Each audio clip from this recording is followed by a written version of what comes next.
Walang dagdag singil sa matrikula ang mga pribadong eskwelahan. Ang dahilan nila, inflation o bilis ng pagmahal ng mga bilihin. Nasa frontline ng balitang yan, si Marian Enriquez. Sa muling pagbubukas ng mga klase ngayong buwan, pinangangambahang magtaas ng matrikula ang mga private school mula elementarya hanggang kolehiyo. Kasunod yan ng hirit na tuition hike ng Coordinating Council of Private Educational Associations of the Philippines o COCOPEA. Main reasons for the tuition fee increase is of course yung inflation. Pataas na kasi ng pataas yung mga kumbaga cost of operations ng ating schools, yung utilities, yung basic commodities. Dagdag pa ng COCOPEA, pre-pandemic pa nang huling magtaas ng matrikula ang ilang eskwelahan.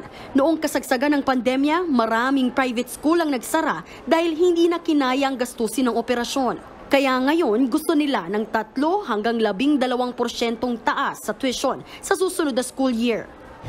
Ngayon, ang unang impression is masyadong malaki, no? But yung mga that's the range. Not all schools will be implementing a 12% increase. So may mga kanya-kanya kasing needs ang bawat school. So depende 'yon sa kanilang pangangailangan. 70% raw ng tuition hike ang mapupunta sa sahod ng mga guro. Ayon naman sa mga magulang, sana pag-aralang maigi kung hanggang ilang porsyento ang itataas ng matrikula, lalo't dagdag pasanin ito. Mataas po ang ating cost of living at ang marami po tayong galing sa public schools, no, na medyo po talaga po hirap sa buhay. Kinakailangan pang mag-apply ng mga pribadong eskwelahan sa Department of Education at Commission on Higher Education bago tuluyang aprubahan ng tuition hike.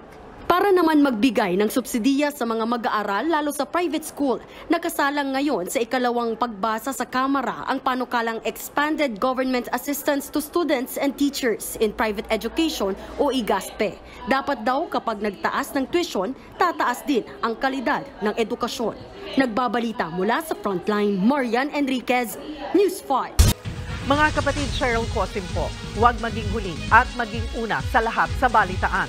Para sa tuloy-tuloy na talakayang sa Frontline, mag-follow at mag-subscribe sa social media pages ng News 5.